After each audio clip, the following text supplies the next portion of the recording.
Hey everyone, welcome back to Warren's Everyday English. How have you been? Spring is right around the corner, but here we still have snow and cold weather. How's the weather where you are? Let's grab a coffee, hot cocoa, or your drink of choice, sit down, and let's continue Diary of a Wimpy Kid. So let's start with this passage from the book. I'm having a seriously hard time getting used to the fact that summer is over and I have to get out of bed every morning to go to school. Here, getting used to means being familiar with or being used to something so that it feels normal or regular. So here, the author Greg is saying that it felt normal being summer and not having to go to school, so that when summer break was over, it did not feel normal because he has to get out of bed every morning now. So here's a sample sentence using the expression, I lived by myself for so long that now I have a roommate. It's weird, and it's hard getting used to having someone else live with me. This next sample from the book. My summer did not exactly get off to a great start, thanks to my older brother, Roderick. In this passage, get off to a great start means that things began well. As a sample, our meeting got off to a great start. The audience was engaged, and they were really interested in our presentation. And thanks to is a unique expression that it can have a positive or negative meaning. When using it in a positive scenario, thanks to is a positive way to say because of. For example, thanks to Bob, we were able to finish the project in only one day. However, here in this example from the book, Greg is using thanks to in a negative and sarcastic way. So let me explain more and give you a sample. Thanks to Bob, not only did we get lost driving to the airport, we also missed our flight. So here the author is saying that his summer didn't begin well because of, and here we're saying negatively and sarcastically, his brother Roderick. The next paragraph from the book, a couple of days into summer vacation, Roderick woke me up in the middle of the night. He told me I slept through the whole summer, but that luckily I woke up just in time for the first day of school. So here we're going to go through this a little bit more and go over in time versus on time. They're very similar, but they're a little bit different. So a couple of days into is a phrase that is used a lot when we talk about time. It is used to say that after a few days, something begins, happens, or starts. So here the author is saying that after summer vacation started, a few days later, Roderick woke him up in the middle of the night. But let's take this a step further. Into is a common base phrase that we can tweak to create a lot of different scenarios. For instance, a few minutes into the movie, a baby started crying. 1 hour into the game, Jane started getting a stomach ache. A few days into the job, Bob decided to quit. The next expression, in time, means that you are not too late. For example, even though we missed our bus, we made it to the baseball game in time before the first pitch. So just a note and something to keep in mind, in time also has another meaning. In time can also mean eventually. I know baking cakes is hard, but in time, you'll be an expert at it. So here in the sample from the book, the author is saying that a few days after summer vacation started, Roderick woke up the author in the middle of the night and told him that he slept through the whole summer, but luckily, he had woken up and was not too late for the first day of school. So I'd like to take a second to talk about the expression on time, as it sounds and is similar to in time. However, the meaning is slightly different. In time means before it's too late. On time means at the arranged or exact time.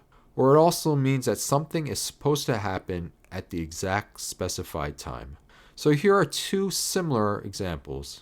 Don't worry, we'll make it to the train station in time. Don't worry, we'll make it to the train station on time. So they're very similar, however, in time is a generalized way to say that we'll make it to the train station before the train leaves. Meaning that we won't miss the train because I'm going to make sure that we get there early enough before the train departs. When we use on time, we're saying that we know the train leaves at exactly 7 p.m., so we'll make sure to get to the train station any time before the train leaves at 7 p.m. turn on the engines too late, and the rocket won't be able to slow down in time. My boss came down on me really hard because I didn't finish the report in time. We started off at Glasgow Women's Library just in time for International Women's Day. When you're not able to pay your bills on time. Welcome to 4 o'clock Seattle time. We're just starting right on time. So let's move on. You might think I was pretty dumb for falling for that one, but Roderick was dressed up in his school clothes, and he set my alarm clock ahead to make it look like it was the morning. Falling for is a common expression meaning to be fooled. Jane told Bob that she won $100,000 playing the lottery, and Bob believed her. I can't believe Bob fell for that. But just a word of warning here, be careful when you use falling for when talking about people, because falling for has another meaning. Falling for can also mean that you are attracted to someone and starting to like them. Every time I see Jane, I smile. I think I'm falling for her. Trust me, your mind will fall for it. Only new users would fall for the trap and answer them. Why did you fall for each other in the first place? Are you wondering if someone is beginning to fall for you? So in this paragraph from the book, the author is saying that he was pretty dumb for being fooled by that prank. But Roderick was dressed up in his school clothes and had set the author's alarm clock to make it seem like it was the morning. So after Roderick woke Greg up, Greg put on his clothes and went downstairs to make breakfast. So let's continue with the story. But I guessed I must have made a pretty big racket because the next thing I knew, Dad was downstairs yelling at me for eating Cheerios at 3 in the morning. And this expression, made a pretty big racket, is an expression meaning to cause loud noise or to be noisy. For instance, we were all sleeping and then at 2 a.m., Bob came home all drunk and made a big racket in the kitchen trying to make a sandwich. The next thing you knew is a common expression. We covered this in a previous video, which you can find here. If you haven't watched that, please do so. This expression means something happening suddenly or unexpectedly. For example, I was walking home at 2 a.m. on the street by myself, and the next thing I know, 3 cop cars are surrounding me. So in this passage, Greg is saying that he unknowingly made loud noises because suddenly his dad was downstairs yelling at him for eating Cheerios at 3 a.m. in the morning. And by the way, Cheerios is a cereal brand. So let's continue on here. It took me a minute to figure out what the heck was going on. Here, figure out is an expression meaning to understand or realize.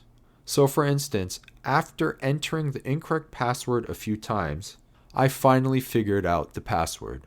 Or, after Bob called me saying that he couldn't come to my party because of work, I figured out he was lying because Tom saw him at the bar. What the heck is another common expression we use when we want to convey a sense of disbelief, shock, or emphasize surprise. Something that is so unexpected which causes a sense of disbelief. In most cases, we give this type of response to a situation that is completely unexpected. The situation is so unexpected that your emotions express a strong reaction. So if you were, for example, walking and all of a sudden a bird pooped on your head, you would use the expression, "What the heck?" Instead of this, you can also say, "What the hell? What in the world?" Or sometimes people curse, they say, "What the F," right?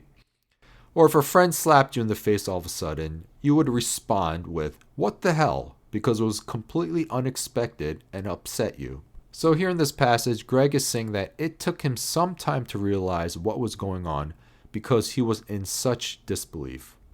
Let's continue with the next sentence. After I did, I told Dad that Roderick had played a trick on me, and he was the one that should be getting yelled at.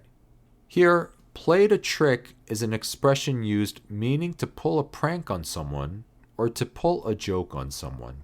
Our manager played a trick on all of us by saying everyone was to now start work at 7 a.m. every day instead of 9 a.m. Jane played a trick on Bob by leaving a voicemail on his phone, pretending to be someone who was suing him. So in this sentence from the book, Greg is saying that he told his dad that Roderick pulled a prank on him and that Roderick was the one who should be getting yelled at or should be the one getting in trouble. Let's move along.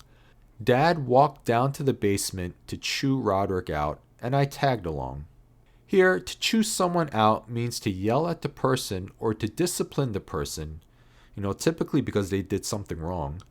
So for instance, at work, I deleted all of our accounts by accident, and my boss chewed me out for my careless mistake. Yeah, Bob punched another kid at school today. The principal called his mom, and as soon as she got home, she chewed Bob out. Tagged along is an expression meaning to follow someone. So for example, during summer break, I stayed at my cousin's house. Since I had nothing to do during the day, I tagged along with my cousin to his job every day. In this sentence, Greg followed his dad down to the basement to yell at Roderick because he did something wrong, which was play a prank on Greg. The next sentence from the book, but Roderick covered up his tracks pretty good. And to this day, I'm sure Dad thinks I've got a screw loose or something. To cover up one's tracks is an expression meaning to hide or destroy evidence of their actions. It's used a lot when someone is trying to hide evidence that they did something. I know Jane cheated on me. She covered her tracks by deleting her phone call records and all of her voicemails. Having a screw loose is an expression meaning that someone is crazy or not normal. We imagine that, if a machine had a screw loose, then the machine would not work properly or might act strangely. The same thing if a person is acting strangely or not functioning or behaving normally. For instance, there's this guy outside of my work that I see every day. I think he has a screw loose because he talks to himself and I see him yell at people who walk by. So here, Greg is saying that Roderick hid the evidence that he played a prank on him, and to this day, Greg is sure that his dad thinks he's crazy. So that was quite a learning session today. We went over a lot of samples from the book and covered a lot of unique expressions today. Using the expressions from the book, there are an endless number of speaking scenarios you can create. I'd like you to use these expressions to create your own.